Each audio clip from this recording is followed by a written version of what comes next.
E eu já começo? Não, calma aí, calma. A primeira coisa que eu vou pedir é para a comissão organizadora abrir as câmeras. Tu fica de câmera aberta, por favor, Jaime. Tá bom. Tá? Eu vou abrir a minha aqui. A câmera dele é mais fácil, né? É só ir pro lado aqui.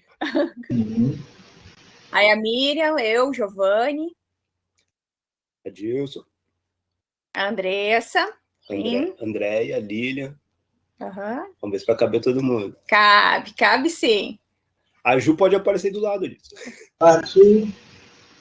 Uhum. Oi, Ju. Oi, Ju. A Paty tá com a Ana aí. Tá com a Ana, sim. Ó. Ai, que linda. Linda.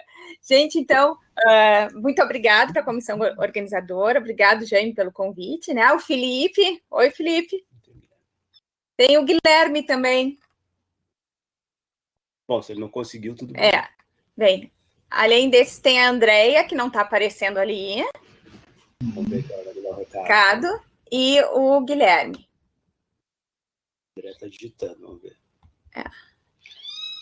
Não consigo. Tá bom, André, fica para próxima. Tudo bem. Não tem ninguém da UFSM, não? A Paty. A Paty! Eu penso que a Paty é da URGS, não adianta, desculpa. Não, eu não consegui desligar ainda.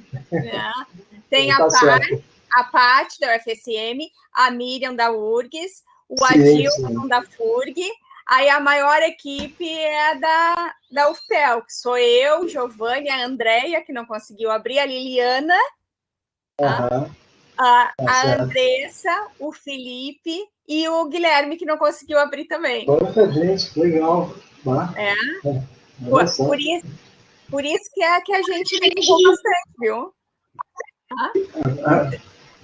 Certo? Então, gente, obrigada, então, comissão organizadora. Vamos começar? Tá? Vamos desligar as câmeras, então. Bem, então, assim, esse é um projeto, tá, de divulgação de matemática, o nome é Mateando, tá? E ele vai acontecer sempre de forma online, tá? Em algumas sextas por mês, a gente vai divulgando conforme vai chegando. E aí, então, o nosso primeiro convidado, né, que a gente teve a honra, né, e o prazer de ter o aceite, né, para o convite da palestra, é o professor Jaime Ripoll, que tem bacharelado pela URGS, mestrado pela URGS, doutorado pelo INPA, é professor titular da URGS, né, e o mais importante de tudo, né, é que orientou a maioria da comissão organizadora, não todos, né, mas a maioria da comissão organizadora, e além de ser nosso professor bem conhecido e admirado por todos nós, é um baita amigo da gente, né, e aí então a gente vai ter a satisfação, né, de ver ele falando uma das coisas que a gente gosta bastante, que são as películas de sabão. Vou deixar, então, contigo, Jaime, para tu apresentar, e qualquer coisa, se aparecer no chat alguma pergunta, alguma coisa, eu abro o microfone e te pergunto, tá? Eu vou pedir, como é de praxe, tá, que todos os participantes dessa sala fiquem com o microfone desligado, com exceção do Jaime, tá? E as câmeras desligadas, tá? E perguntas podem ser feitas ali pelo chat, e a gente vai ter um momento de perguntas no final também. Então, aí no final, quem quiser abrir o microfone e perguntar, ok, tá? Mas aí durante a palestra, se tiver alguma coisa, vocês falam ali no chat. Tá bem? Tô despechando aqui então, Jaime. Ok. Muito obrigado, Lisandra. Muito obrigado, Liana. Então, primeiro eu quero começar dizendo que eu fiquei muito contente em saber dessa ideia do grupo de gaúchos, assim, formar um pool das universidades federais e criar esse espaço, né, de seminário, que eu acho que foi uma ideia muito legal, um perfil novo, eu acho, assim, porque palestra de divulgação envolve pesquisa em matemática, pesquisa em ensino de matemática, é uma coisa que não tem tido muito espaço, eu acho, no grupo da matemática, eu acho que deve ter. E acho que não havia até agora uma um webinar assim, com essa característica, né? Então, realmente, meus parabéns para o grupo Mateando. Aliás, o grupo Mateando é uma ótima, simpática palavra para expressar assim, matemática gaúcha, né? E uma ideia muito criativa, muito legal. Estou muito contente. E é isso, né? Espero que continue firme depois, assim. Então, meus parabéns ao grupo organizador. E eu vou falar um pouco, o que eu vou falar para vocês aqui hoje. Vai ser nada técnico, vai ser uma palestra de divulgação. Eu vou falar de um tema muito clássico em geometria, que são as superfícies mínimas, mas que tem uma motivação nas películas de sabão. E assim, vai ser básico, não vai ter fórmula matemática, praticamente. No finalzinho, eu vou dar uma decoladinha, vou falar alguma coisa um pouco mais avançada do que está sendo feito em pesquisa agora, ou pelo menos do que eu estou trabalhando em pesquisa com o grupo. Vou só mencionar um trabalho recente que eu fiz com dois colegas aqui, o Ari, lá da UFCM, estou fazendo, na verdade, o Leonardo, colega da URGS, e ainda três depois, então, eu vou falar. Um trabalho bem recente, que ainda está no forninho. Ok. Então, vou começar com um problema de platô, que tem a ver com as películas de sabão. O problema de platô é o seguinte: dado um contorno gama do espaço euclidiano, existe uma superfície de menor área que tem gama como borda, quer dizer, o problema é responder essa questão, né? Quando eu falo em contorno, Jaime, a gente não está enxergando a tua tela. Sério? Sério. A gente está enxergando a pasta. Mas eu... Vamos ver de novo. Então, para um pouquinho. Isso. Acho que tu tem que parar de compartilhar e selecionar outra janela. Agora vai dar. Isso. Tá, mas se eu abrir aqui a... Tá, então acho que vai. Oi? Vocês estão vendo a tela da película de sabão infinitas? Aparece a pasta. Não, a tua só pasta. Só pasta.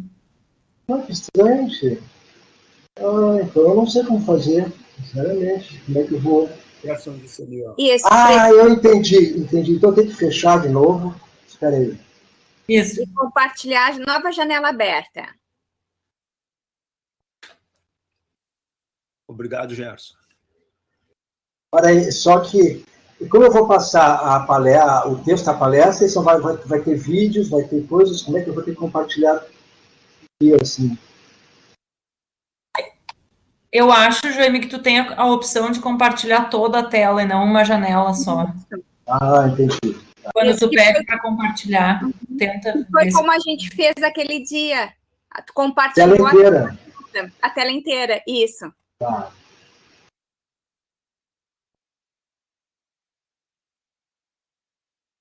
Isso. Agora a gente está dentro do teu computador. Tá. Vou botar a apresentação.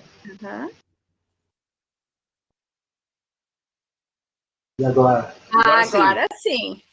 Então eu falei em bolão e vão.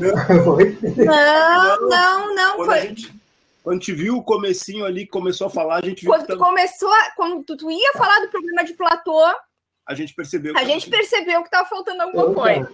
Tá bom? Então só perderam o título. Então, realmente começou aqui, ó. Então, esse é o problema de platô, dado o contorno, né? Gama do espaço euclidiano, existe uma superfície de menor área que tem gama com borda. Contorno a gente pode entender como um arame fechado, né? Ou mais arames, e preencher com uma superfície de menor área, se a gente colocar um tecido, um pano que tem esse contorno gama, e que tenha um pano que tenha a menor área possível. Por exemplo, se o gama fosse um disco, um círculo, então seria um disco, né? Mas a gama está torcida no espaço, tem vários fios de arame, digamos assim, daí já é mais difícil de fazer descobrir qual é, né, essa superfície. Mas podemos testar experimentalmente essa pergunta mergulhando o arame em uma solução de água com sabão. Então, vou mostrar agora vou mostrar um...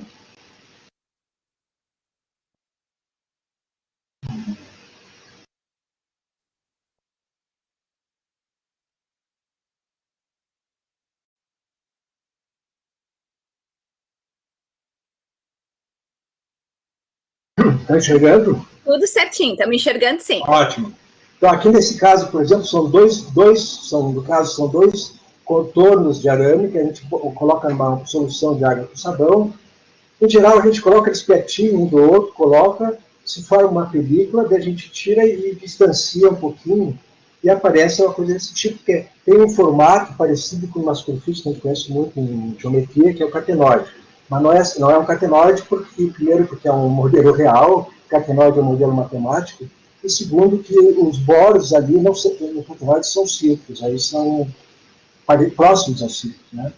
Então, essa película de sabão, ela se prova usando na modelagem, usando física e modelando matematicamente, que ela tem a menor área. Então, ela, de certa forma, ela satisfaz um princípio da natureza de minimizar uma energia, no caso seria a área, uma coisa natural. Sempre vai acontecer isso.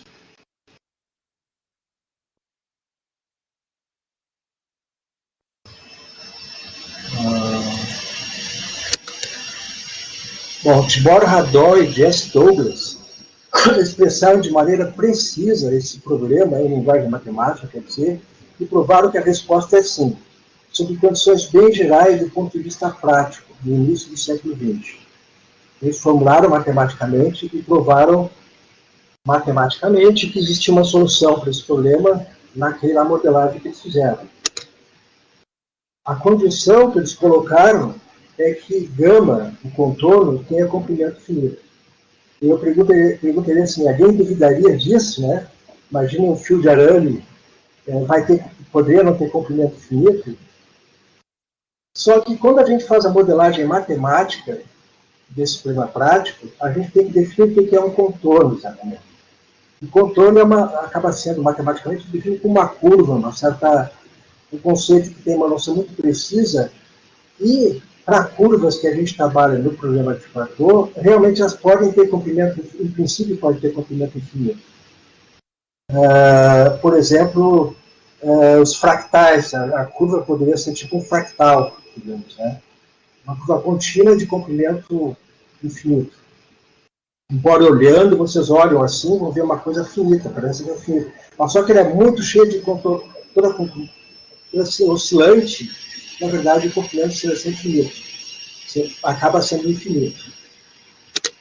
E aqui me leva a uma discussão, que eu acho interessante de trazer à tona, embora não seja ligada à parte importante aqui do que eu vou falar, mas eu acho relevante. Esse natural ou prático, ou do ponto de vista da realidade, pode constituir um obstáculo, uma forma mais livre de ter o mundo. Eu cito só a própria questão dessa hipótese, na época do Hador e do Douglas, é a hipótese que impensável não ser diferente, uma coisa de comprimento finito, é uma coisa natural. Mas a gente sabe que poderia ser comprimento finito, poderia ser um fractal, e a gente prova que tem solução, inclusive, quando a curva não tem comprimento finito, pode ser, inclusive, um fractal. Tem solução para o indicador. Mas essa ideia de entender, né, como sendo natural coisas de comprimento finito, por longo tempo se considerou os fractais, por exemplo, como algo assim, uma patologia matemática. Na verdade, ninguém consegue viver hoje aplicando a matemática se não souber fractal, né? É um conceito que está no dia a dia. Não quer dizer que os fractais existam na natureza. É que quando a gente for modelar algo na natureza, a gente tem que usar escolher uma linguagem matemática que mais se adapta àquilo que a gente quer modelar. Então, os fractais, para várias situações, é o mais. Né? Eu botei aqui lembrar da geometria euclidiana. A geometria euclidiana é um caso típico, assim, por milênios, né, por mais de centenas de anos, se achava que a geometria euclidiana era a maneira de interpretar o mundo. O mundo era euclidiano, né? O que a gente olhava, o que a gente mede, tudo que a gente faz é feito dentro da geometria euclidiana. Isso foi uma coisa tão forte que, em uma certa época, já se descobria que tinha outras geometrias, mas ninguém ousava falar elas porque era quase sagrado isso aí, né? Então, isso impediu realmente uma abstração maior, né, do que é a noção de espaço, né? Só veio realmente a ficar assim inevitável o uso de outras geometrias foi a teoria da relatividade geral. E daí precisava de um espaço puro para fazer sentido, né? A teoria. Precisava de uma matemática que desse conta do fenômeno que comecei. Então, aí, aos poucos, assim, foi se cada vez se tornando mais difícil de aceitar essa realidade. E sempre que a gente olha a coisa na realidade, a gente olha e faz um certo filtro, e quando a gente faz um filtro, a gente percebe certas coisas, mas ao fazer esse filtro, a gente esquece outras, deixa de perceber outras que são importantes. Por exemplo, o caso dos fractais, né? E aqui eu faço uma frasezinha: o paradigma científico da existência de uma realidade universal, inquestionável, considerado inquestionável, eu acho, no fundo, questionável, pois está por trás ou reflete algo mais profundo, a meu ver, que é a dificuldade humana de lidar, ou pior até, respeitar as diversidades. Anyway, estou aberto à controvérsia. Eu acho que essa é uma frase um pouco polêmica, né? Mas eu, depois que me aposentei, comecei a pensar essas coisas assim, não só tão matemáticas, então aproveito para deixar aqui registrado essas coisas que me ocorreram, né? Um pouquinho para o problema de Platão, e vou mostrar alguns filmezinhos agora que são bem explicativos desse problema.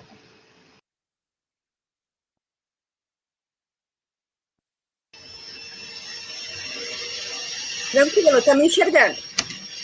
Ótimo, obrigado. Aqui eu tenho que falar uma coisa muito importante, gente. Esse filmezinho foi assim, eu devo tudo a Carmen Matias. Não sei se a Carmen está assistindo aí ou não. Não, Jaime não tá ali. Mas ela é a responsável.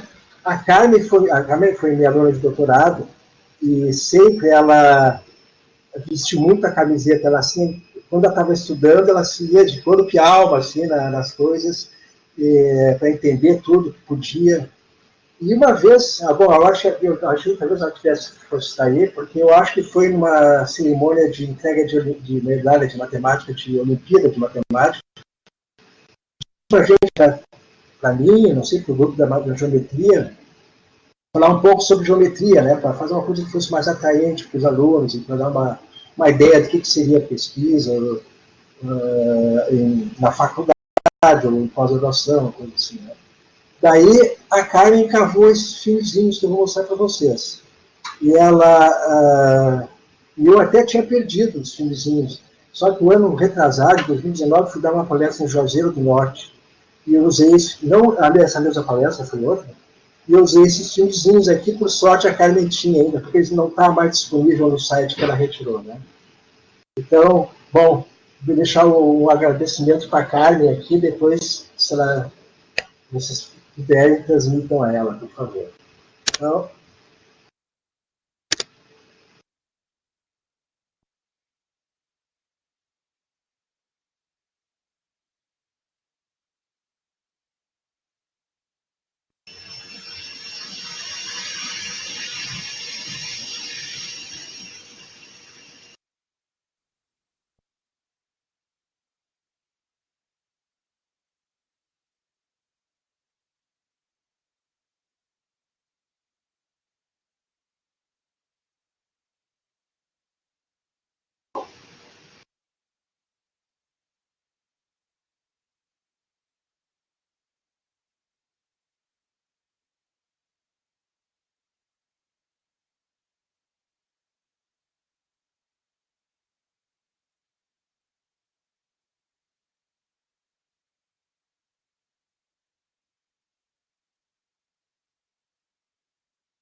Agora vou mostrar um outro filme.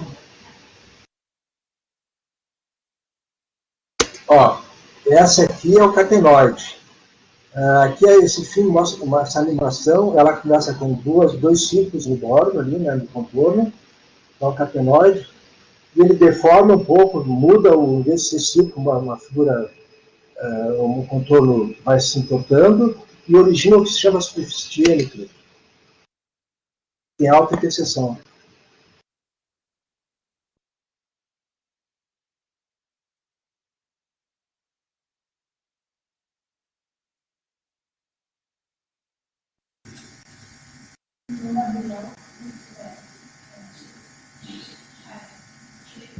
Oi, Jane, a Carmen entrou. A Carmen? Carmen? Entrou. Tudo bom, Carmen?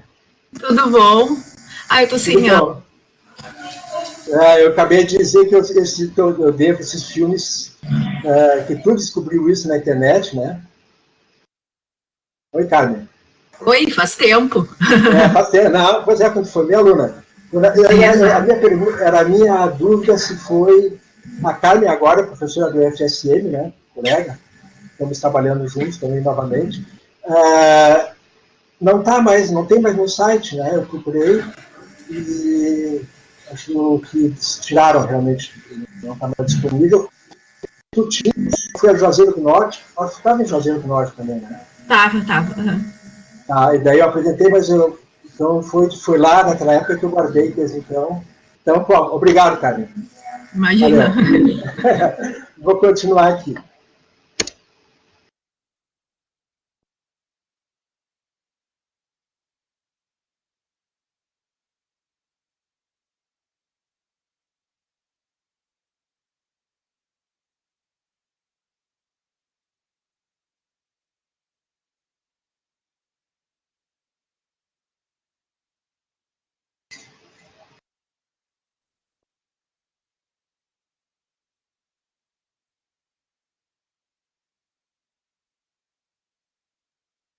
Essas superfícies foram.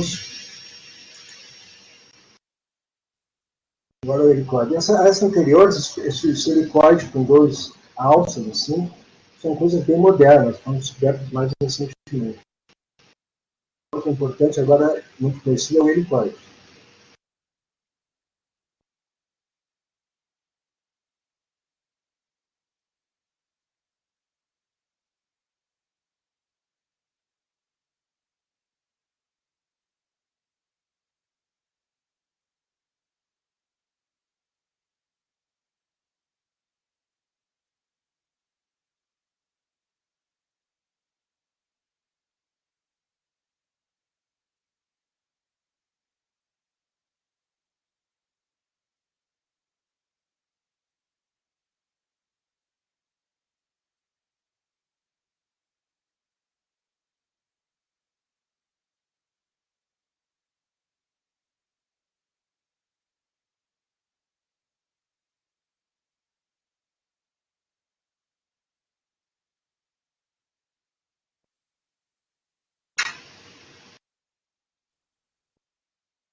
Só um comentário que eu não falei, eu não estou colocando todas as partes do filme.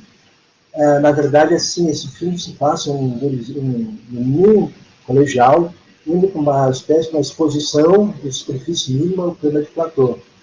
Então, ele faz perguntas e tem um narrador que responde as perguntas, faz comentários, né? Então, esse é o roteiro.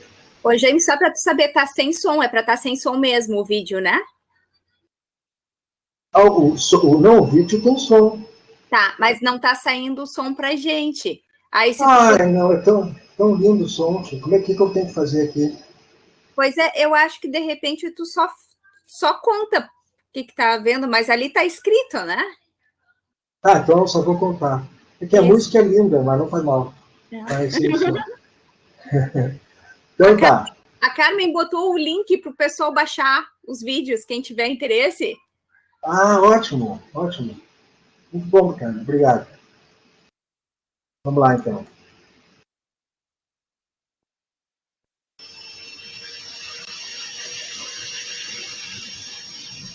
Tá, então as duas primeiras foi catenoide, helicoide, essa é a Sher.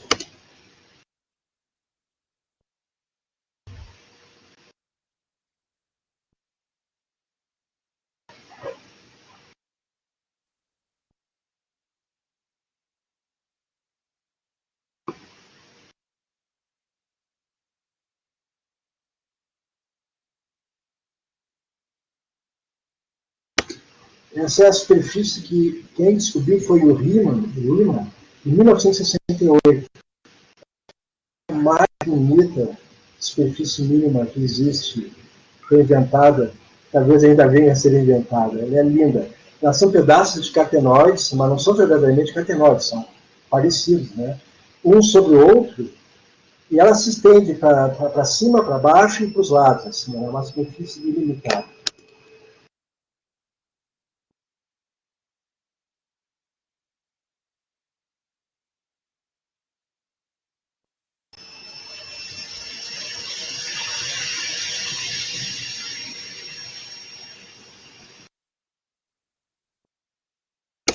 Aqui é o exemplo que o Schoen, que é bem matemático da vida, né, bem recente, ele descobriu esse formato de superfície, esse tipo de superfície mínima é usado em cristalografia. Né? Ela é uma modelagem que entra bastante matemática. Assim. É muito útil, né, na química orgânica.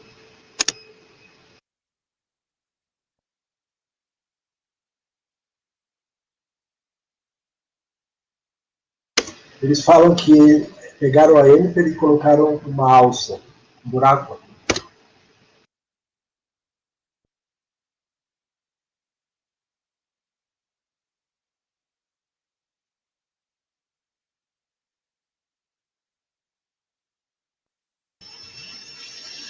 Bom, aqui vocês, se vocês não estão ouvindo o som, eu tenho que fazer duas observações muito importantes.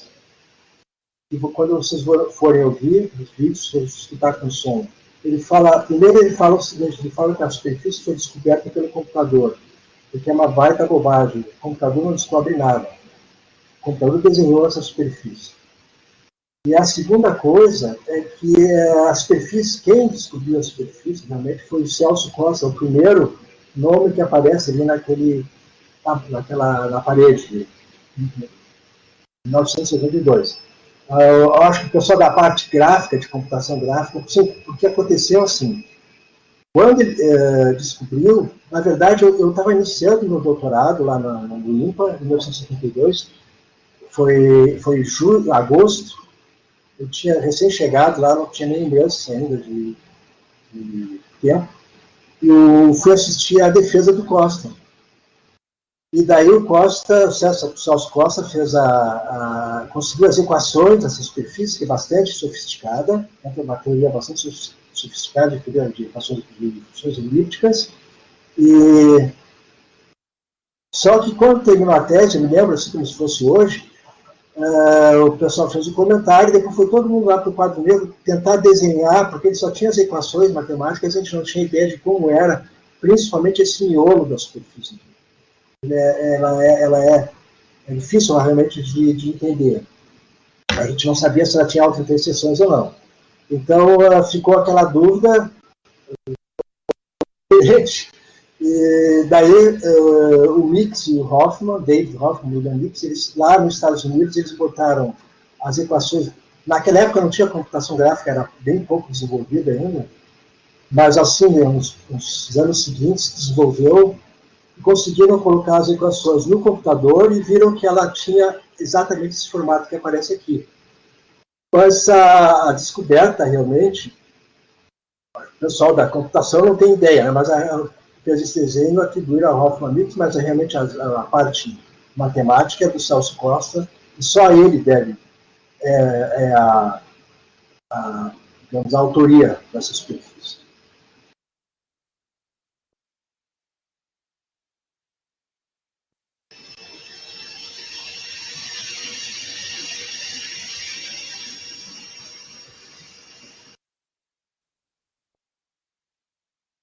Aqui é tipo um helicoide, só que eles colocaram uma alça. Isso resolveu uma conjectura, né? O helicoide ele é tipo assim um plano torcido, né? Mas no momento que colocou uma alça, ele não ficou mais um plano torcido, ficou um plano com buraco torcido, sem se ver o buraco, digamos assim. Então isso se achava que era impossível e eles provaram que era possível.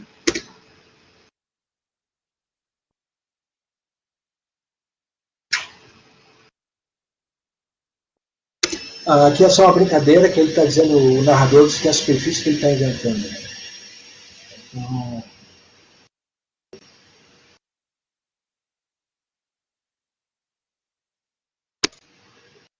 Então, para falar um pouquinho mais da parte matemática, assim, que não vai ser grande coisa, mas para descrever um pouco mais o que aconteceu com o problema de Platô, é bom a gente entender diferentes tipos de superfície, uma coisa bem simples.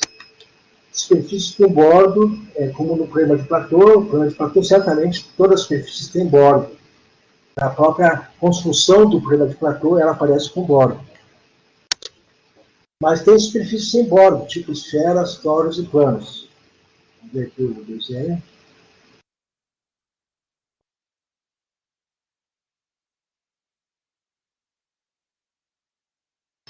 A esfera é só a casquinha, né? Não tem o interior. Porque a esfera com o interior se chama de bola, em matemática. Aqui é uma câmara, tipo um donut, que se chama de toro, né? E aqui é um plano. O plano é uma superfície sem bordo. Embora quando a gente vai desenhar o plano, obviamente a gente tem que cortar um pedaço, porque ele tem que, né, ele fazer uma parte limitada do plano e vai aparecer, quando cortar vai aparecer bordo. Mas essas setas estão indicando que elas ficam longas, né? Então é uma questão de tentar abstrair e imaginar que o plano, o bordo está lá no infinito, ou seja, não tem, na verdade. Não tem torno.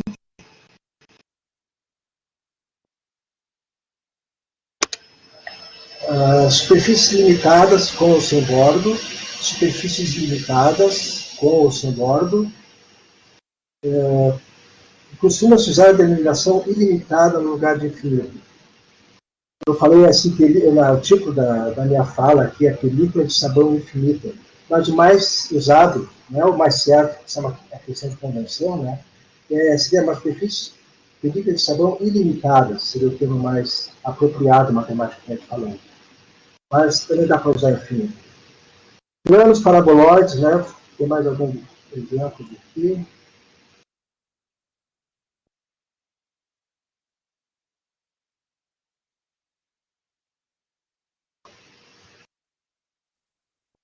Aqui é um paraboloide. Claro, como de novo, né, ele é limitado, ele sobe toda a vida. Então a gente vê um pedaço dele aqui, aqui é um hiperboloide. São superfícies ilimitadas. Se eu pego só um pedaço dele é com bordo, se eu pego ele inteiro é sem bordo, assim vai.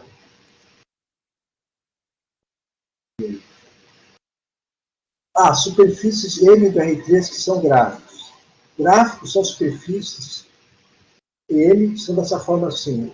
Uma chave, uma perna X, Y, U de XY, onde XY pertence a um certo subconjunto D, um domínio, que a gente chama, do R2, né? Então, XY são números reais, e eles variam, estão dentro de um domínio D, e a terceira coordenada porque todo ponto do R3 são termos, né? Então a terceira coordenada é uma função U das duas primeiras. Então isso se chama de esses casos especiais de superfícies desse tipo são gráficos. Por uma esfera inteira, toda a esfera não é um gráfico, mas se eu corto metade de uma esfera, metade para cima, por exemplo, metade uma parte menor da metade, sempre é gráfico. Um paraboloide é um gráfico, um plano também. Há um conceito importante nessa palestra, gráficos inteiros. Quando o domínio é todo R2. Uma semisfera não é um gráfico, mas não é um gráfico inteiro. Mas um plano inclinado, um plano horizontal, é um gráfico inteiro. Um paraboloide é um gráfico inteiro. E agora vamos ver, eu falei película de sabão, mas não falei ainda em superfície mínima. Película de sabão, a formulação matemática dela é usando o conceito de superfície mínima. Toda película de sabão, quando a gente formula matematicamente, é uma superfície mínima. Então, o conceito matemático de superfície mínima, o conceito de superfície mínima é mais geral e inferior à superfície proveniente do problema de Platão. Embora toda a solução do problema de Platão é uma superfície mínima. Que introduziu esse conceito de forma inteiramente matemática para as superfícies dadas como grado por volta do século XVIII. Não vou entrar Então, a maneira mais usual de definir superfície mínima, quem faz matemática, ou é a de Lagrange, com o ponto crítico, do funcional, ou tem uma outra maneira mais usando conceitos da geometria. Eu vou dar uma outra definição aqui que faz uma continuação, que segue a maneira, tem menos matemática, formalismo matemático envolvido, e era uma continuação natural do problema de Platão.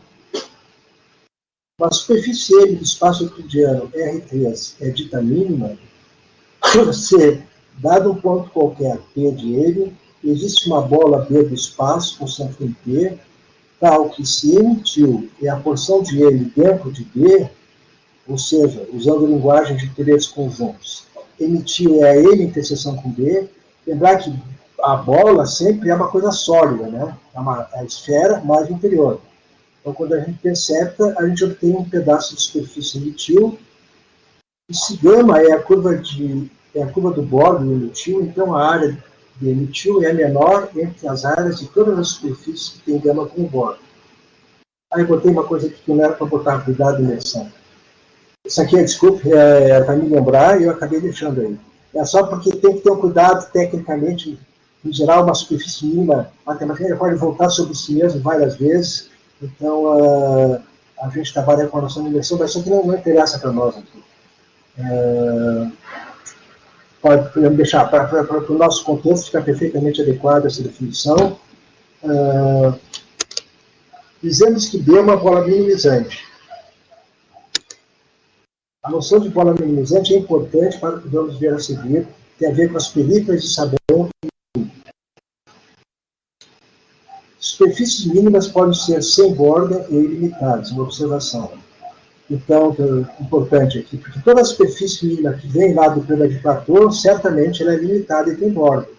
Mas nessa forma de conceituar, que eu mostrei aqui na tela, não tem que ter borda. Por exemplo, o plano inteiro é uma superfície mínima. É fácil de provar. Qualquer ponto do plano intercepta com uma bola, vai ter um disco, e o disco sempre minimizado. Eu vou mostrar agora uns filmezinhos muito lindos sobre superfícies.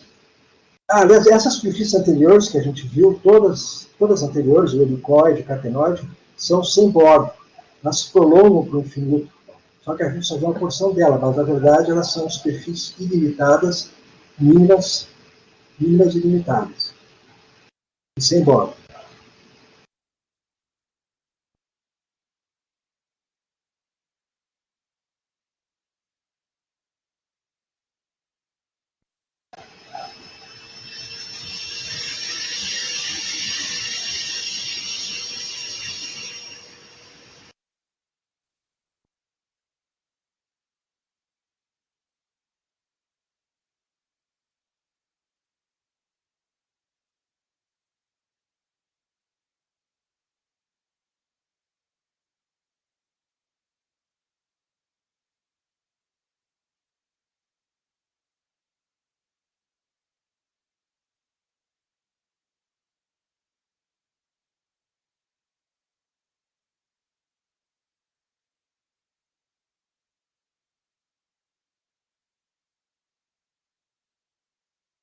Então, essa superfície que aparece aqui é chamada superfície periódica de Scherk.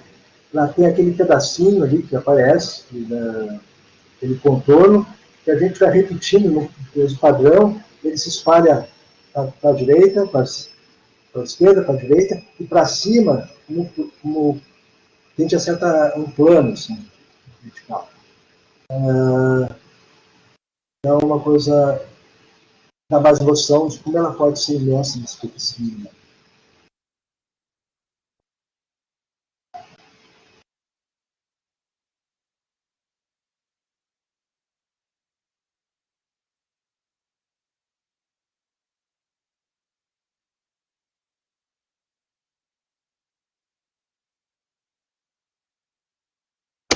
Aqui o narrador descreve que a gente pode gerar a superfície, assim, obter a superfície mínima girando o ângulo de 90 graus, né? E fazendo esses giros. Daí o menino que fica assim, diz aqui, que está assistindo assim, meu Deus, pode fazer uma superfície gigantesca, né? Ele fala assim. E ele disse, não, mas vai devagar, a gente pode também fazer outras técnicas, não só essa. Refletir a superfície.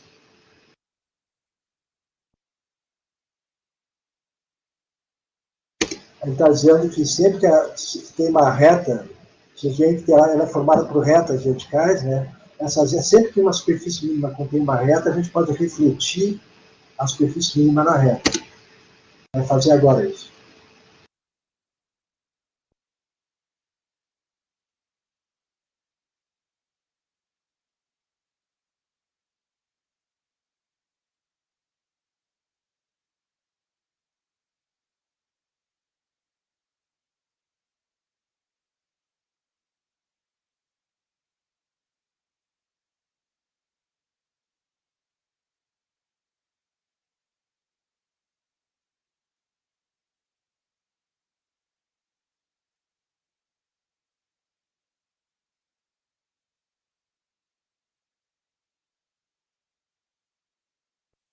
Ok. Acho que de finzinho eu tenho apresentado isso. Então, voltando aqui sobre a questão mais formal da definição, né? Podemos dizer que a porção de M dentro de uma bola minimizante B pode ser realizada fisicamente, ou seja, pode ser obtida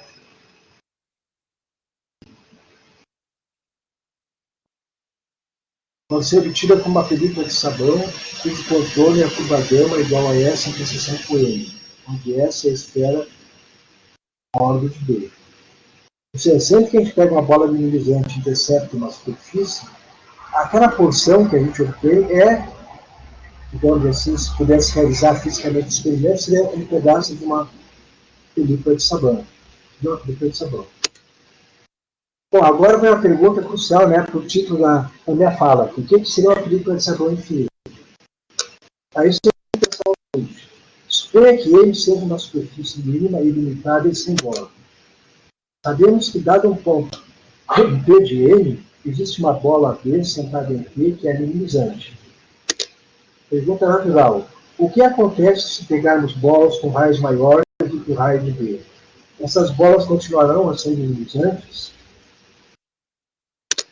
Se isso fosse verdade, poderíamos dizer que existem películas de sabão infinitas.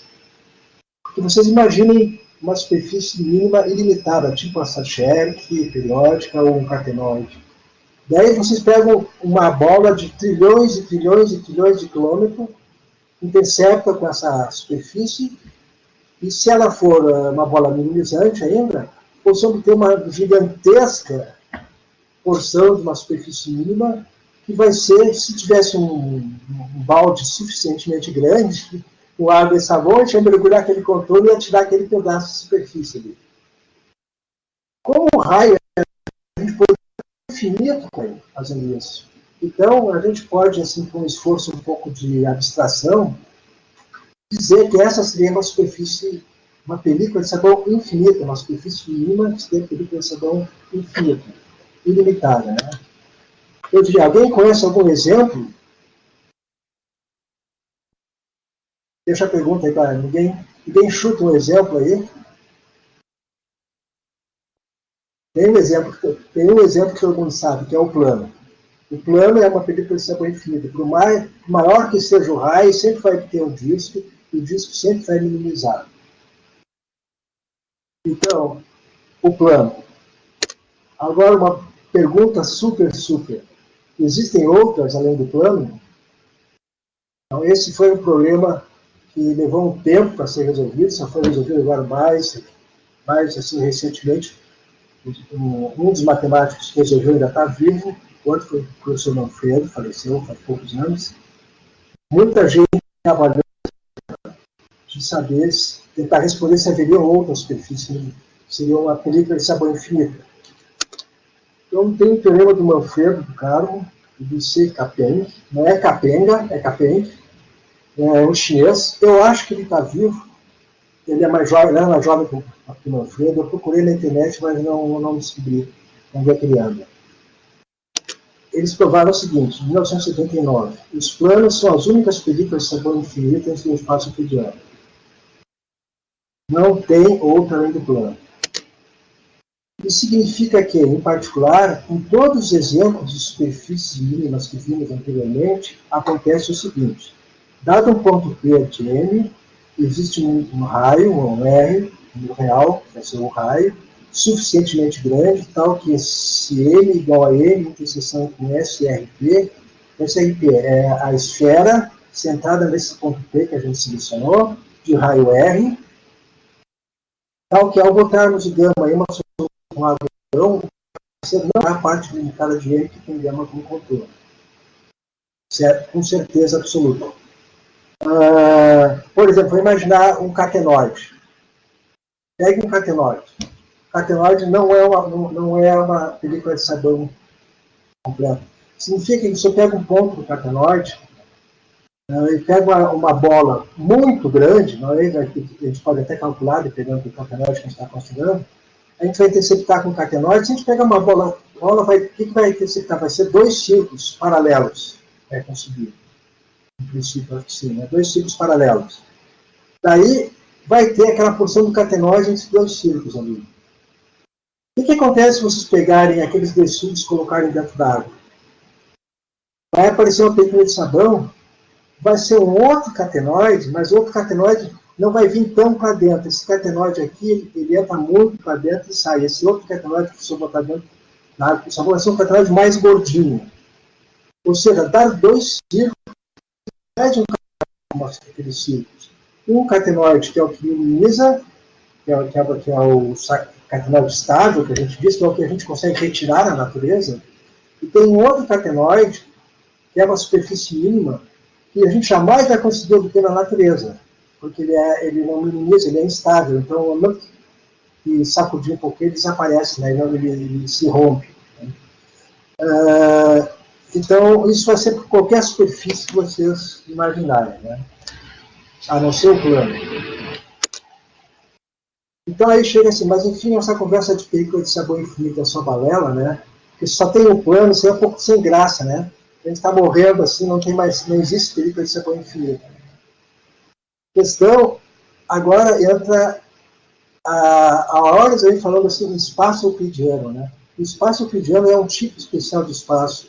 Há muito tempo já, a geometria, principalmente na época da relatividade geral, quando se precisou estudar a geometria riemanniana, são outros espaços, se faz problemas semelhantes em outros espaços. É quase que impossível atualmente se estudar geometria se não tiver conhecimento de outros espaços e estudar problemas semelhantes em outros espaços, né? E eu digo que não na geometria hiperbólica. A geometria hiperbólica existem realmente, legitimamente, películas de sabor infinito. Só para me dar uma ideia, claro que eu não vou falar aqui na geometria hiperbólica, eu vou só fazer uma pequena, primeiro assim, uma pequena analogia. O que são gráficos sobre o plano euclidiano R2? São funções que estão definidas no R2. O gráfico dessa função vai associar a cada ponto xy uma terna xy, de xy, uma certa função. Então, o gráfico vai estar em R2 cartesiano R, o par xy mais o produto cartesiano com R, que é o valor da função. O gráfico sobre o plano hiperbólico H2 é o gráfico estando em H2 por R. Eu pego um ponto do plano hiperbólico e associo uma função definida no plano, tem uma terceira coordenada H2 por R. Então, o gráfico do plano hiperbólico vai ser alguém que vive em H2 por R. Eu não vou entrar em detalhes da geometria hiperbólica aqui, mas toda a noção de área, de volume e comprimento, essas coisas da geometria, todas podem ser feitas na geometria hiperbólica. Só que ela apresenta uma diferença muito grande da geometria euclidiana. Em particular, nesse teorema fantástico aqui. O teorema da Bárbara Nelli, do Harold Rosenberg, de 2002. Existem gráficos inteiros hiperbólicos, ou seja, que estão naquele produto poderoso por R, com altura limitada, a função é limitada, e são películas de sabão, portanto infinitas, e que não são constantes, ou seja, seus gráficos não são planos hiperbólicos horizontais. A Bárbara Nelli é uma matemática italiana, viva, acho que tem meia idade, mais ou menos. Veio muitas vezes ao Brasil, ao INPA, não sei se acho que a INPA veio aqui ao Sul. O Rosenberg é um matemático, ele é americano, mas ele viveu quase todo o tempo na França, trabalhou muitos anos no INPA, e agora se aposentou e voltou para a França. Então, o trabalho deles foi interessante, porque eles, assim, não tem sido uma coisa tão surpreendente de a gente não esperar, né? A gente sabe que a geometria hiperbólica tem essas diferenças em relação à geometria euclidiana, mas, assim, ele abriu uma área grande de pesquisa, que eu vou falar agora sobre alguns problemas atuais de pesquisa. Então, aqui, em breve, eu vou falar sobre mais sobre a coisa que eu estou mais interessado, que eu mesmo trabalhei, e colegas do Brasil e de fora do Brasil. Então, são coisas que muita gente trabalha, mas qualquer gente tem uma linha específica, não é? Tem muitas outras coisas em geometria que está sendo feita, uma coisa mais interessante, senão, mas é que eu gosto de fazer, que eu trabalho, que eu estou acostumado, eu vou comentar um pouco. Então, a extensão do teorema de Bárbara Nelli e Rosenberg para espaços hiperbólicos de dimensão arbitrária e para espaços mais gerais, tais como variedades de Hadamard. Só o finalzinho aqui que eu vou dar uma para ficar um pouco mais matemática, né? Porque é natural a gente, mesmo no RN, quando a gente minimiza a área, a gente pode minimizar o volume, essa coisa que também tem menor volume, o volume n-dimensional. Então, é natural a gente trabalhar em dimensões, não sei se vai ser dimensão 3, 2 ou 3, pode ser dimensão n qualquer. Então, o Rosenberg seria para, em princípio, eles provaram só para a dimensão 2. E, de fato, ele vale mais geral. Então, pesquisar esse problema em outros espaços, e também as extensões, uma coisa que é importante, assim, que as superfícies mínimas satisfazem o que se chama de EDP, ou seja, equação diferencial parcial. E tem um monte de outras equações diferenciais parciais que são super, hiper importantes, talvez em alguns aspectos mais importantes, mais antigas que as mínimas, para os quais o mesmo problema faz sentido se pesquisar. Né? A existência de soluções inteiras, limitadas ou não, até que ponto elas existem ou não. Então, as pesquisas que se fizeram mais recentemente foram estender para espaços mais gerais e para equações mais gerais. Por exemplo, nesse caso, a equação desse tipo, quando o A fresco ali, do jeito ali, dentro de todo o div, ele tem várias formas. Quando ele tem essa forma aqui, ele é a superfície das mínimas. No caso mais simples, quando ele é a constante 1, ele dá origem à equação de Laplace. Talvez seja uma equação mais antiga, mas só pelo nome precisa ver Laplace, né? Um matemático muito da história da matemática, né? Famoso. As soluções são funções harmônicas, que são talvez mais importantes que as mínimas, assim, historicamente, pelo menos, eles já apareceram, foram bem mais estudadas. E o caso muito estudado atualmente é do Laplaciano. Né?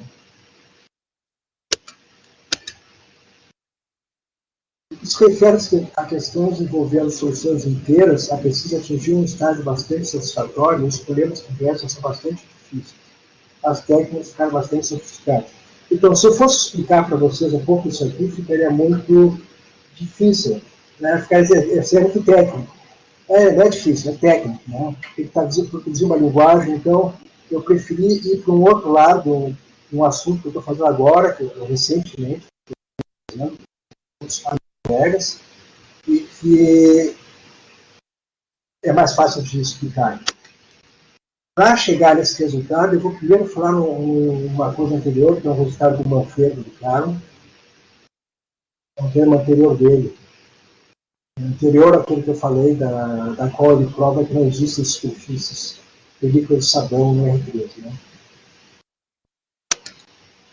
É o teorema do João Lucas Marques Barbosa, Manfredo Beltrão de Cabo, de 74. João Lucas Barbosa é um matemático da Universidade de Ceará, UFC, trabalha ainda. Ele está aposentado, mas ele ainda está fazendo pesquisa. E eles provaram isso. Todo gráfico mínimo, limitado ou não, é uma película de sabão. Ou seja, qualquer bola centrada em ponto do gráfico é minimizante. Reparem-se que foi feito em 74. Eles não sabiam em 74 que as películas de gráficos inteiros, seriam películas de sabão inteiras, não são planos. Só foram provar em 79. Eu quero dizer que, aliás, esses trabalhos de Manfredo são incríveis, porque eles são simples e engenhosos. É muito bonitas as provas. Ele tem trabalhos de outros matemáticos também bastante conhecidos, que já realizaram para outros espaços, com técnicas mais sofisticadas, mas a simplicidade do teorema de Manfredo é de a gente ficar encantado. Então, se junta os dois resultados, a gente obtém um teorema que já tinha sido provado há mais tempo, o teorema de Bernstein de 1906, que todo gráfico inteiro mínimo é um plano. Por quê? Porque junto os dois teoremas. Né? O primeiro teorema diz que todo um gráfico inteiro tem que ser minimizante, tem que ser uma película de sabão, e o teorema anterior dele diz que toda película de sabão no R3 é um plano. Então, obtém como corolário o teorema de Bernstein.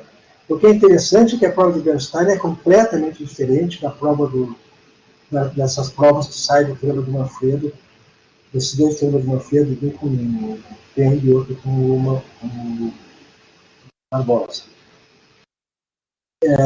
A técnica de Bernstein é basicamente equações diferenciais parciais, e o Manfredo não usa nada de equações diferenciais parciais, é outra técnica. E como corolário, todo gráfico inteiro mínimo de altura limitado é um plano horizontal. Porque um plano, se ele não for no plano horizontal, se for inclinado, ele vai para infinito e para menos infinito, não fica limitado no gráfico. Bom, então o que nós estamos fazendo agora tem na continuidade uma questão que só surge com o teorema de Bernstein. O teorema de Bernstein vale em Rn. Então, vou fazer uma rápida história, agora já foi resolvido. Então, sobre essa pergunta do Bernstein, será que o Bernstein vale em Rn? Tem o teorema de Simons, 1968. O teorema de Bernstein vale em Rn para n entre 2 e 7. Esse resultado causou um frisson na época, assim, foi a matemática, praticamente, todo mundo começou a pensar por que vale só ter n igual a 7? Será que o Simon não soube provar? Ou porque não é falso, né? Então, ficou assim um momento de muita incandescência na matemática. Eu não estava trabalhando nessa época ainda, mas depois eu falava com o Manfredo, ele sabia muito dessas histórias, assim. Foi incrível, até que surgiu o seguinte trabalho, 3 italianos. O teorema de Bernstein é falso em Rn para n maior ou igual a 8. São matemáticos italianos, Bombieri, George Just. Eu não botei a data aqui, mas eu acho que é 70. Se não tem a data. Depois. Então foi uma coisa, muita gente procurando resolver essa questão. Então, com isso, se verificou que não tinha como caracterizar os gráficos inteiros mínimos em Rn. Para maior que para 8, existe uma infinidade, são muito diferentes entre si, não tem como classificá-los. Então, isso fez voltar à tona um resultado um pouco anterior, um teorema de caracterização. O que é teorema de caracterização? Diz assim, ó, o gráfico inteiro é mínimo, se e somente se tal coisa acontece. Caracterização é uma equivalência entre duas afirmações, são equivalentes, é uma caracterização de uma das afirmações. Né? Então, é o teorema do Moser, de 61, dizia o seguinte: suponha que ele seja gráfico inteiro mínimo dado por uma função U de Rn. Então, U tem gradiente em norma limitado, C somente C e N é um hiperplano. particular, um gráfico inteiro mínimo, dado por uma função U de RN limitada, tem gradiente limitado se somente se U é constante. Então, gradiente, para quem não sabe nada de matemática, diz quanto a função está variando, digamos assim, ela mede o quanto varia a função, né? Se o gradiente, o plano, por exemplo, tem gradiente constante em norma. Né? Norma quer dizer a magnitude dele. Né? Magnitude do gradiente, ele só tem sempre a mesma inclinação. Se ele é constante, o gradiente é zero. Então, esse é um teorema de caracterização, porque é o tipo 6, somente C. Né? O Moser ficou bastante conhecido por esse trabalho dele. Ele, não só pelo esse resultado em si, mas também por uma técnica que ele introduziu, que ficou famosa, a iteração de Moser. Ok. Bom, daí a pergunta natural, será que esse teorema de Moser, em outras geometrias, por exemplo, no espaço hiperbólico, daí sabe-se que o teorema de Moser é falso no espaço hiperbólico, para qualquer ele. Ou seja, existem funções inteiras não constantes, limitadas, de gradiente limitado em norma, cujo gráfico é uma hipersuperfície mínima do HN. Na verdade, mais do que isso, cujo gradiente vai para zero. Então, surge a questão, é possível caracterizar os gráficos inteiros mínimos do HN pela sua planaridade no infinito, ou seja, pela velocidade com que a norma do gradiente vai para zero? Uma coisa que é gradiente zero significa que ela não varia nada, ela é tipo um plano mesmo. Então, a pergunta assim, é se o gradiente for rapidamente para zero, será que vai ter que ser um plano? Tentar obter uma versão do teorema do Moser para o HN. Né?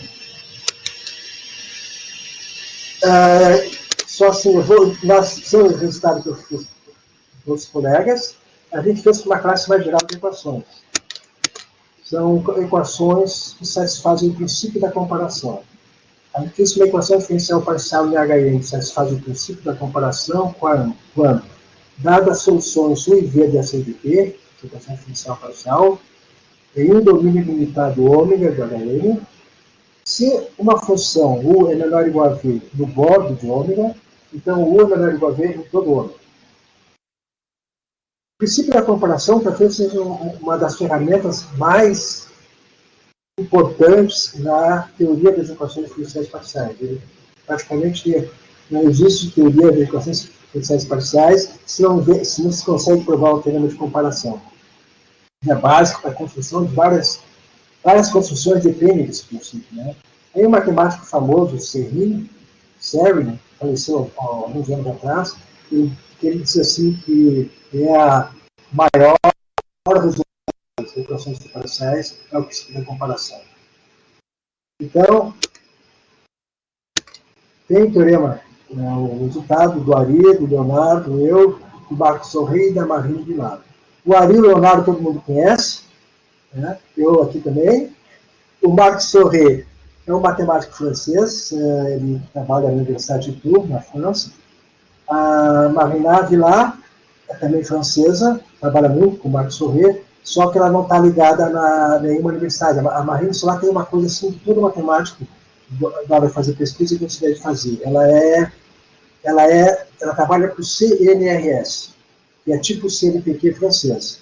Então, ela não precisa estar ligada à universidade, ela não precisa dar aula, ela só faz trabalho em pesquisa, mas ela era sempre ligada à Universidade de Tours. Agora, acho que ela mudou, está mudando para uma outra universidade. Bom, é o teorema, desculpe, que ainda está no forno. Esperamos que não queime. A gente ainda não terminou o projeto, e ainda não foi, por exemplo, revisado pelos pares, né? Mas agora está muito comum, tem se falado muito, agora publicam um trabalho sobre isso, sobre coronavírus, o pessoal diz, foi publicado, mas ainda não foi revisado pelos pares. Aqui é o mesmo problema, a gente não foi revisado pelos pares, ainda está longe disso. A gente já está fase final de redação, mas estamos certamente achando que está tudo certo, não tem problema nenhum. Suponha que U do HN HNR, limitado ou não, uma solução de uma EDP satisfazendo o princípio da comparação. Aliás, eu esqueci de dizer que o princípio da comparação, todas essas equações daquele tipo que eu mostrei antes, lá, todas elas satisfazem o princípio da comparação. A equação das harmônicas, das mínimas, do Laplaciano e mais um bolão de outro. Então, se o limite sub do E da exponencial, da função exponencial elevado a R, vezes o supremo do gradiente igual a zero, R é sentado em um dado ponto fixado aí, de raio R, então U é uma função constante. Então, o que está dizendo esse teorema, essa primeira parte aí? A função E na R é uma função exponencial, ela cresce muito rapidamente com R. Agora está em moda, né? A propagação do corona é exponencial. Alguns falam espiral. Poderia falar, até o Mandetta, a gente falava numa apresentação dele, assim, está crescimento espiral. Não é espiral, é exponencial mesmo. Quando o fator de crescimento é maior que 1, ele cresce exponencialmente. Então é um crescimento muito rápido. Então, para esse resultado aqui dar zero, não significa que o gradiente não tem só que ir para zero, ele tem que ir mais zero, mais forte, mais rapidamente para zero, do que a exponencial vai para infinito. Ou seja, ele tem que ir para zero como se fosse 1 sobre E na R, mais alguma coisinha, mais um plus ali, quando ele está a zero. Então, tem que descer rapidamente para zero. E a gente pode pensar assim, né, que ele para zero. Além disso, esse resultado é chave no seguinte sentido. Dado C entre 0 e 1, existe uma função harmônica limitada, não constante V, tal que ela satisfaz essa igualdade. Com o C multiplicando ali, eu diminui um pouco a velocidade. Talvez o Leonardo vá reclamar aqui, porque a gente... isso aqui talvez a parte ainda que não está completamente escrita, porque a gente provou, na verdade, que existe uma constante, dada uma função, uma certa função no infinito, a gente consegue uma constante C, que isso aqui acontece. Mas a minha conjectura é que, dado qualquer C entre 0 e 1, a gente consegue um dado igual no infinito, consegue uma função harmônica, que vá para aquele lá no infinito, de certa forma, assim, pré-determinada, que tem esse tipo de decrescimento. Então, de certa maneira, a gente não pode melhorar esse resultado. Ok, tudo isso aqui ainda não está provado, então a gente pode, eu deveria botar teorema entre aspas ali, né? Mas pelo menos eu botei que ainda da finalização. E só quero dizer uma coisa, a última coisa agora, que a gente estender esse resultado, na verdade ele é mais geral, ele é para grupos de Lie, com métricas de variância à esquerda. E é importante lembrar que o espaço hiperbólico é isomértrico, é um grupo de Lie, agora estou sendo bem mais específico, né? É um grupo de Lie com uma métrica invariante à esquerda. Alguns dos espaços mais interessantes em Riemanniana são isomértricos, grupos de Lie com métrica invariante à esquerda. Tal é o caso, por exemplo, de todo espaço simétrico, tipo não compacto. Você vê que a geometria euclidiana é a geometria que tem mais simetrias. E uma maneira de a gente estudar os diferentes espaços que vieram surgindo a partir da necessidade de modelos, esses espaços vão perdendo simetrias. E os espaços que não são euclidianos, que têm muitas simetrias, eles são classificados em termos das quantidades de simetrias que ele tem, são chamados espaços simétricos. Então, todos eles são isométricos a um grupo de Lie com uma métrica invariante à esquerda. A gente provou esse resultado aqui. Seja G um grupo de Lie não compacto, um grupo de uma métrica invariante à esquerda, CU uma função da C1, solução de uma EDP que satisfaz o princípio da comparação. Se satisfaz esse decrescimento supremo da AD, supremo do gradiente de U igual a zero, onde BR é a bola geodésica de G sentada em E com raio R, SR é o bordo dessa bola, e A de G é a aplicação adjunta do grupo, então U é constante. Eu fiz questão de colocar esse resultado aqui, porque o espaço hiperbólico, aquele resultado que eu falei antes, decorre disso aqui. Porque a gente calcula aquele fator exponencial, a gente norma adjunta. E essa adjunta ela é uma ferramenta que quem estuda grupo de Lie, teoria do grupo de Lie, não tem como não saber quem é adjunta, né? Então, relacionar um problema de BP com a aplicação adjunta faz a gente pensar assim, melhor, tem mais coisa para pensar, para descobrir. Bom, então, a gente não sabe se esse resultado aqui é otimal, se é sharp ou não. Muito obrigado. Terminei.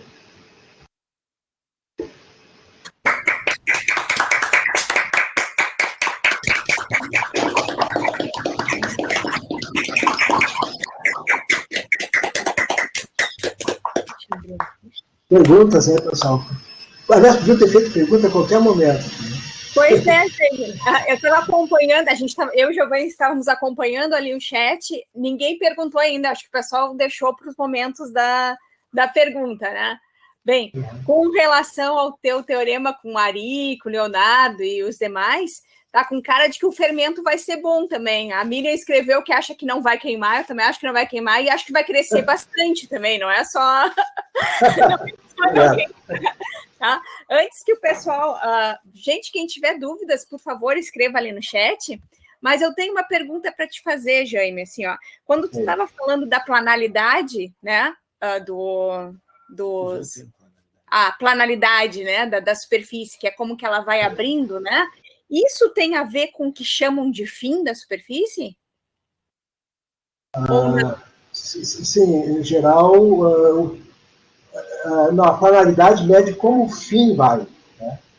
Quando o fim vai, pode falar, por exemplo, naquela superfície do Costa, tem 3 fins.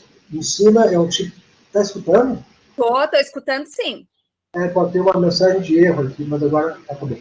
Então, por exemplo, tem 3 fins. Um deles é planar, no meio. Ele vai tender a um plano. Planar significa que, se a gente representasse como um gráfico, a derivada do gradiente, o gradiente ia para zero. É como se ele não fosse variar. Então, planar tem a ver mais com o gradiente. Um fim pode ser planar ou não. O catenoide, por exemplo, tem 2 fins. Um fim que não é catenoide, que não é planar, que é que ele cresce, o gradiente... não, desculpe, o gradiente. A norma do gradiente também vai para zero no infinito. Mas a gente não considera que é um fim canário, considera que ele vai com velocidade não tão alta. Mas enfim, o fim exatamente não tem a ver com planaridade. Planaridade tem a ver com a velocidade com que o gradiente vai. Não sei se eu respondi. Não, respondeu sim. Gente, alguém mais tem alguma dúvida? Alguma pergunta, comentário? Pode fazer pelo chat ou abrir o microfone, se achar melhor. Professor, eu tenho uma dúvida. Eu vi que na imagem ali, quando ele tenta fazer os modelos com o sabão, né, se cria ali uma estrutura, né, umas hastes em que a superfície ela vai ser criada a ser mergulhada ali, vai fazer aquela minimização. Aquelas curvas que formam as hastes e tudo mais, elas têm alguma forma da gente estudar de como eu posso dar origem a essas curvas para gerar as superfícies? Porque eu não achei muitos exemplos. Eu vi o pessoal fazendo um plano, vi o pessoal fazendo ali o helicoide, né, com alguma... E tudo tem uma haste específica, assim, uma formação de haste específica. Como é que eu posso estudar na superfície, minimizante que eu quero exemplificar ali na bolha de sabão, como é que eu posso identificar quais serão as curvas que serão essas hastes ali?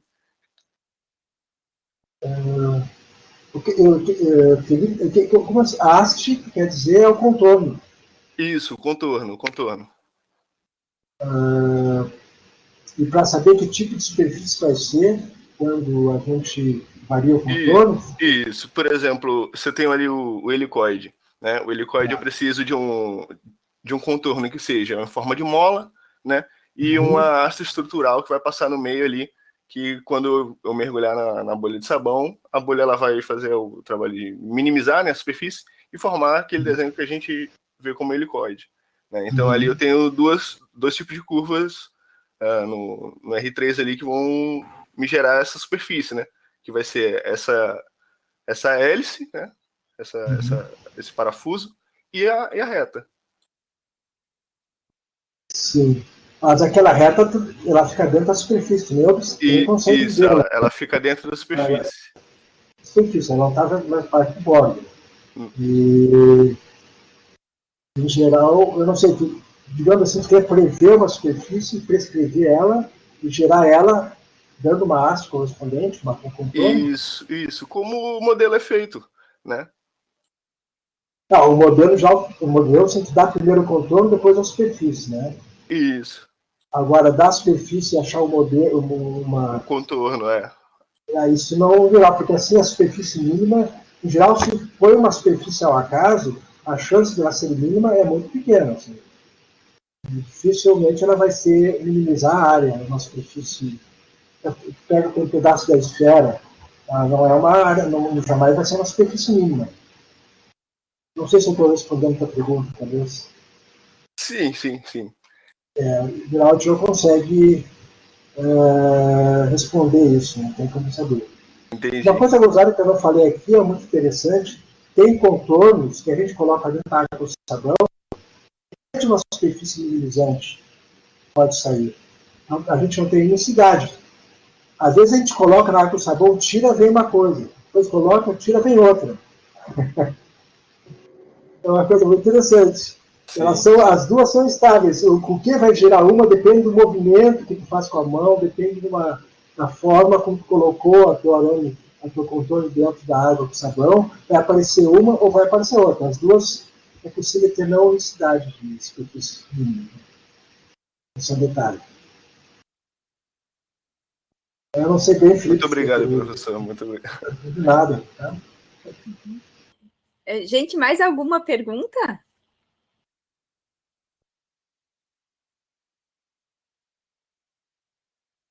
Olha, Jaime, acho que o pessoal não tem mais perguntas. Não deixei dúvida, ótimo. Não, assim, a palestra foi muito boa, então não deixou dúvida nenhuma. E a gente sempre aprende coisas novas, isso que é legal. Então, quero te agradecer, Jaime, muito obrigada. Foi um prazer, estou bem feliz, tá? Obrigado para todos que assistiram. Tem pessoas que estão digitando ali. E aí eu aproveitei o momento de perguntas já para fazer propaganda da próxima palestrante. Né? Aquela moça ali. Né, Jaime? Tá de olho na moça, não pode. É o único que pode, né? Tá bom? Então, a Cidara vai dar palestra na próxima sexta, né, dia 23, também às 14 horas, nesta mesma sala, tá? Então, todos são convidados.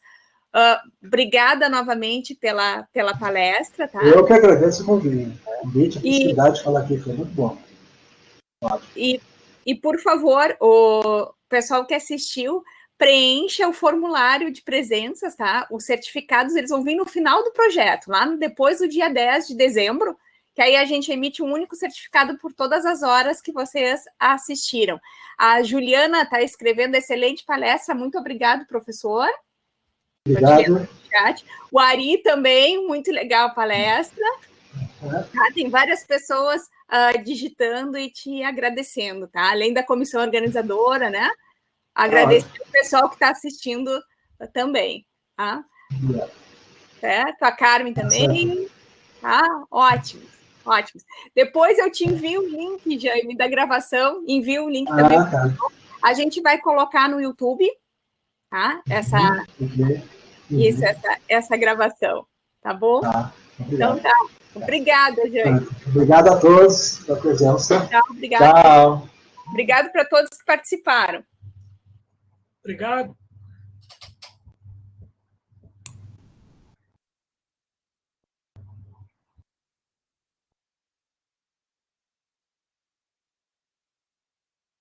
Pessoal, segue digitando aí.